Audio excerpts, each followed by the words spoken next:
अस्सलाम वालेकुम and welcome back to this channel. My dear students, आज हम फाइनेंशियल अकाउंटिंग का लेक्चर डिस्कस करने वाले हैं जिसके अंदर हम मैन्युफैक्चरिंग अकाउंट्स को डिस्कस करेंगे।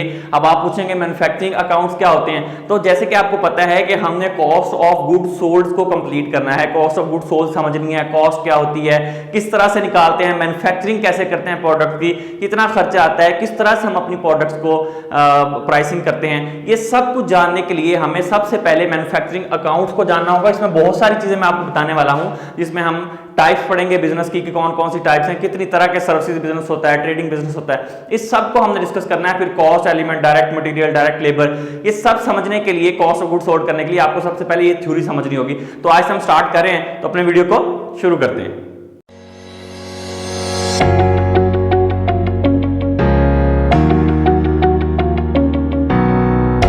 जब भी हम कोई बिजनेस स्टार्ट करते हैं तो हम सबसे पहले ये देखते हैं कि हम क्यों करने जा रहे हैं, उसका पर्पस क्या है। तो आपको भी पता है कि जब भी कोई बिजनेस किया जाता है या कोई भी एक्टिविटी शुरू की जाती है, उसका बेसिक पर्पस हम जो रखते हैं वो प्रॉफिट अर्निंग होती है, ताकि हम उससे कुछ ना कुछ पैसे कमा सकें, अर्निंग कर सकें। ठीक है, तो तभी हम कभी सर्विसेज का बिजनेस शुरू कर लेते हैं, कभी प्रोडक्ट्स का बिजनेस शुरू कर लेते हैं, कभी बनी बनाई प्रोडक्ट्स को लेके उसको आगे मार्जिन रख के सेल आउट करना शुरू करते हैं। जस्ट लाइक यू, आप अमेजोन पे जिस तरह से काम करते हैं, प्रोडक्ट्स होती हैं उसी को आगे सेल आउट करते हैं। सो डिफरेंट इस तरह के मैं आपको एग्जांपल्स भी दूंगा। तो सबसे पहले तो हम ये देखेंगे कि बिजनेस क्या होता है, बिजनेस को थोड़ा सा अंडरस्टैंड कर लेते हैं। पहले भी डिस्कस किया हुआ वैसे तो हमने। बिजनेस में कहते हैं activity are action undertaken with the objective to earn income is known as business. कोई भी ऐसी एक्टिविटी, कोई भी ऐसा एक्शन जिसका पर्पस ये हो कि हम यहां से अर्निंग करेंगे, पैसा अर्न कमाएंगे, उस काम को हम क्या कहते हैं कि बिजनेस कहते हैं। बड़ी सिंपल सी डेफिनेशन हमने बिजनेस की डिफाइन किया। अब बिजनेस ना डिफरेंट तरह के होते हैं, इसमें डिफरेंट टाइप्स उसकी आ जाती हैं कि बिजनेस हम किस किस तरह से कर सकते हैं। आपके पास पैसा है, आप बिजनेस करना चाहते हो, तो सबसे पहले आप डिसाइड करोगे यार मुझे कौन सा बिजनेस करना है। ठीक है, तो उसकी मैं आपको टाइप्स बताता हूं किस पॉइंट ऑफ व्यू से, जो मैंने यहां पे डिस्कस किया एक्टिविटी के पॉइंट ऑफ व्यू से।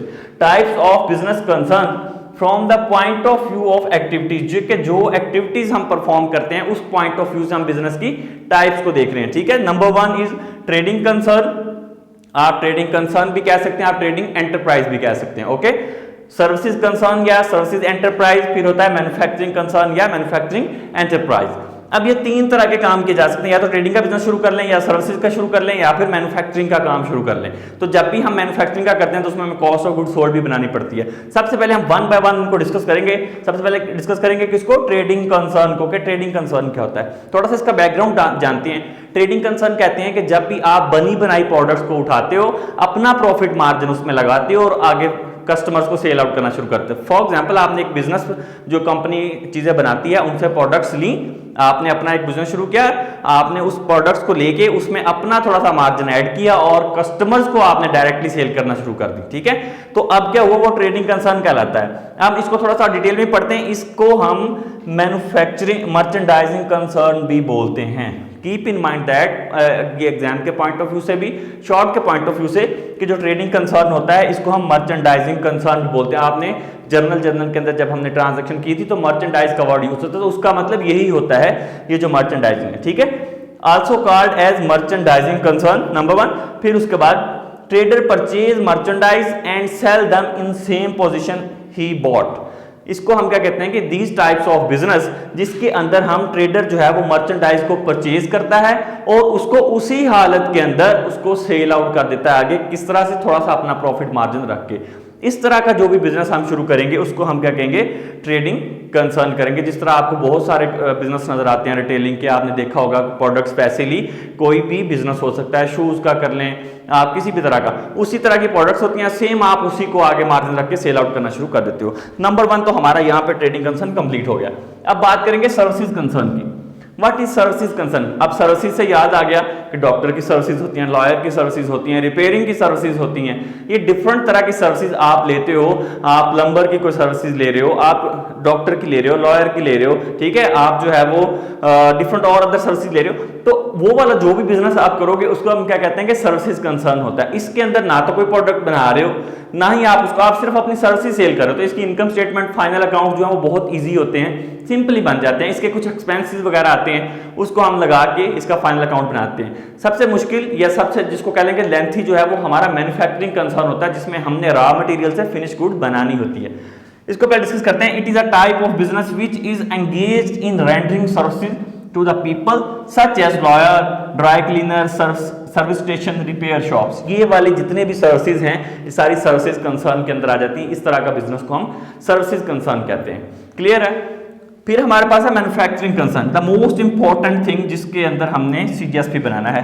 मैन्युफैक्चरिंग कंसर्न या फिर मैन्युफैक्चरिंग एंटरप्राइज का मतलब है जिसमें आप रॉ मटेरियल से लेके उस प्रोडक्ट को फिनिश गुड तक लेके जाते हो, उसको प्रॉपर कंप्लीट करते हो, मटेरियल भी यूज करते हो, लेबर भी यूज होती है, फैक्ट्री के खर्चे भी आते हैं, उस पर अदर एक्सपेंसेस भी आते हैं, वो सब मिलके आपकी एक प्रोडक्ट फिनिश गुड बनती है, उसमें फिर अपना प्रॉफिट मार्जिन लगा के आप आगे सेल करते हो। Let's discuss manufacturing concern is those type of business institutions which deal in producing goods, जो कि इस तरह के बिजनेस होते हैं जो कि गुड्स को प्रोड्यूस करने के में डील करते हैं। ठीक है, नंबर 1 ये आ गया। फिर purchase raw material and labour, वो रॉ मटेरियल भी परचेज करते हैं और लेबर भी उस पर लगाते हैं। अदर एक्सपेंसेस भी होते हैं जो कि उस पर अप्लाई किए जाते हैं। Convert this raw material into finish goods, फिर ये क्या करते हैं कि उस रॉ मटेरियल को फिनिश गुड्स में कन्वर्ट कर देते हैं। फॉर एग्जांपल वुड, लकड़ी का जो बिजनेस है, फर्नीचर जो लोग बनाते हैं, ये क्या करते हैं, लकड़ी लेते हैं, उस पर लेबर लगाते हैं, उस पर काम करते हैं, उसको उसकी शेप बनाते हैं, उस पर डिफरेंट तरह के एक्सपेंसेस आते हैं। उसके बाद वो क्या आता है, एक फाइनल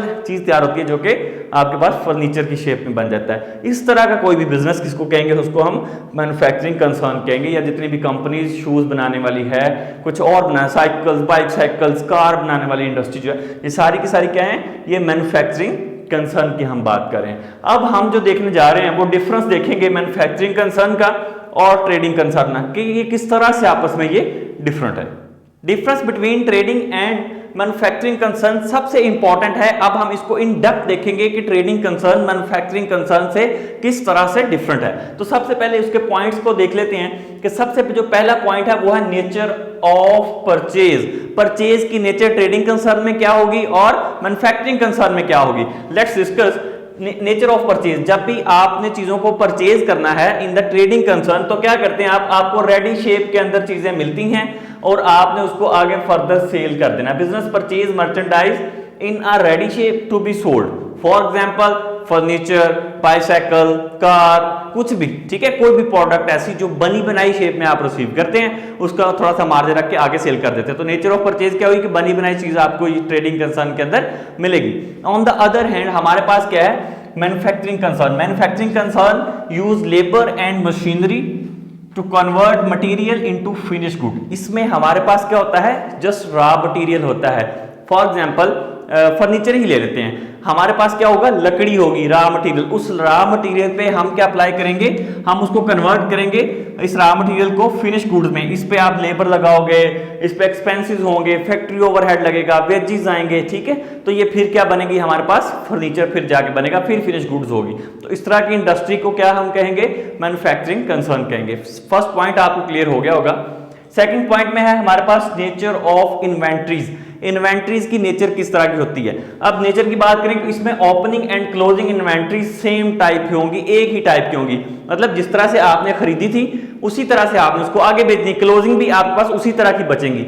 मतलब आज आपने जो है वो प्रोडक्ट फर्नीचर खरीदा, जिस शेप में खरीदा था उसी शेप में मंथ के एंड पे भी आपके पास पड़ा है, ठीक है। On the other hand manufacturing concern के अंदर क्या होगा, जिस शेप में आपने चीज खरीदी थी उस शेप में नहीं होती वो at the end of month या at the end of year, जब भी आप उसको बना रहे हैं। तो किस तरह से होगी, तीन टाइप्स के अंदर वो डिवाइड हो जाएगी। सबसे पहले जब आप खरीदते हो तो वो क्या होता है, मटेरियल होता है, रॉ मटेरियल। फिर उसके बाद क्या होगा, वर्क इन प्रोसेस, उस पर प्रोसेस होगा, दूसरी फेज, फिर वो जाके फिनिश गुड बनती है।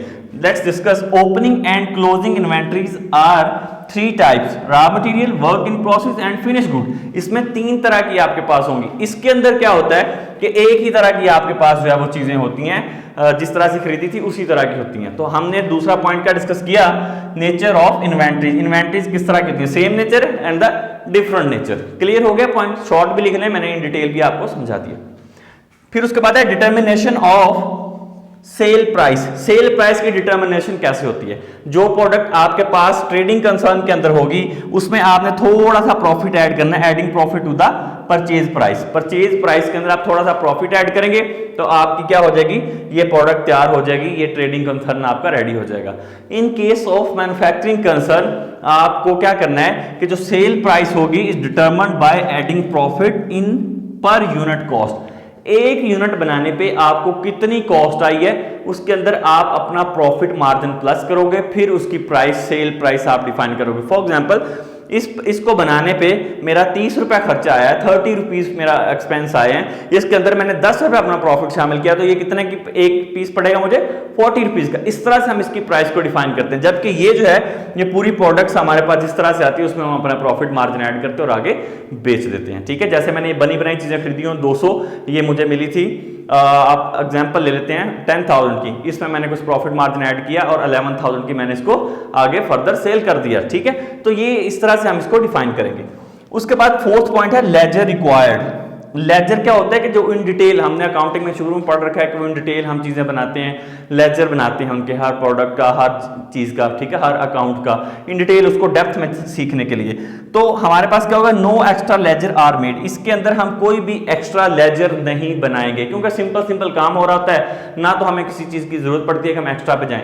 जबकि मैन्युफैक्चरिंग कंसर्न के अंदर हम एडिशनल लेजर्स हमें अकाउंट्स के बनाने पड़ते हैं। ठीक है, कुछ हमारे पास मैन्युफैक्चरिंग के अकाउंट होते हैं, परचेज का होता है, सेल का होता है, लेबर्स के होते हैं। ठीक है, डिफरेंट हमारे पास जो है वो अकाउंट्स होते हैं, डिफरेंट चीजें होती हैं, उसमें हमने डिफरेंट अकाउंट्स बनाने पड़ते हैं। जबकि इसमें हमारा लिमिटेड काम होता है, तो इसमें हमें एक्स्ट्रा लेजर्स की जरूरत जो है वो नहीं पड़ती। होप सो क्लियर हो गया होगा। फिर है हमारे पास पे रोल। पे रोल क्या है, पैसे वगैरह पे करने हैं, ठीक है, उसका हिसाब किताब। तो ट्रेडिंग कंसर्न क्या होगा, आपने परचेज चीज ली, उसको रसीद दी, उसको पे किया, तो ओनली एक्वेंटेंस रिकॉर्ड जो होगा पे रोल का, कि कितना पे किया, कितना रिसीव किया, मतलब वही आपने रिकॉर्ड करना है बस, इसके अलावा तो कुछ भी नहीं करोगे ना इसमें। Only acquaintance roll is prepared, आपको बस लेन देन का हिसाब जो है वो नोट करना है, उसमें और कुछ भी कॉम्प्लेक्सिटी नहीं है। इन केस ऑफ मैन्युफैक्चरिंग आपको सेपरेट पे रोल प्रिपेयर करना पड़ता है। क्यों?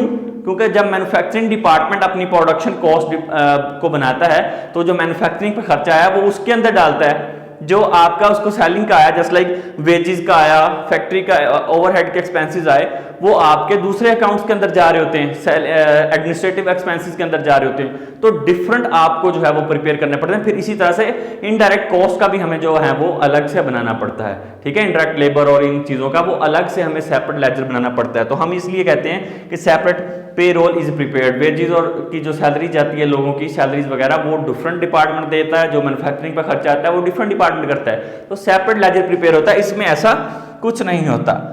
नेक्स्ट पॉइंट है इंटेंजिबल एसेट्स। इंटेंजिबल एसेट्स कौन से होते हैं? ऐसे एसेट्स को आप छू नहीं सकते, हमने पढ़ा हुआ है, पेटेंट हो गया, रिसर्च वर्क हो गया, डिजाइन हो गया, उसका लोगो हो गया। ठीक है, तो ये सारे क्या होते हैं, ये हमारे जो होते हैं ये इंटेंजिबल एसेट्स होते हैं। Intangible assets are not recorded, इसके अंदर हम उसको रिकॉर्ड नहीं करते। इन मैन्युफैक्चरिंग कंसर्न हम उनको रिकॉर्ड करते हैं। फॉर एग्जांपल रिसर्च वर्क पे खर्चा आया, डिजाइन पे खर्चा आया, पेटेंट पे खर्चा आया, इनको हम रिकॉर्ड करते हैं, बाकायदा इनकी कॉस्ट को उसके अंदर शामिल किया जाता है। जो भी हम प्रोडक्ट बना रहे होते हैं उसकी प्राइस में हम उसको इंक्लूड करते हैं। इस पे ऐसा कुछ भी नहीं होता, क्योंकि इंटेंजिबल एसेट को हम इसमें रिकॉर्ड ही नहीं करते, बनी बनाई चीज होती है, उसी आगे भेज देते हैं। ना तो हमारा उस पर कोई पेटेंट लगा, ना रिसर्च वर्क हुआ, कुछ भी नहीं हुआ। ओके, नेक्स्ट हमारे पास है कॉस्ट।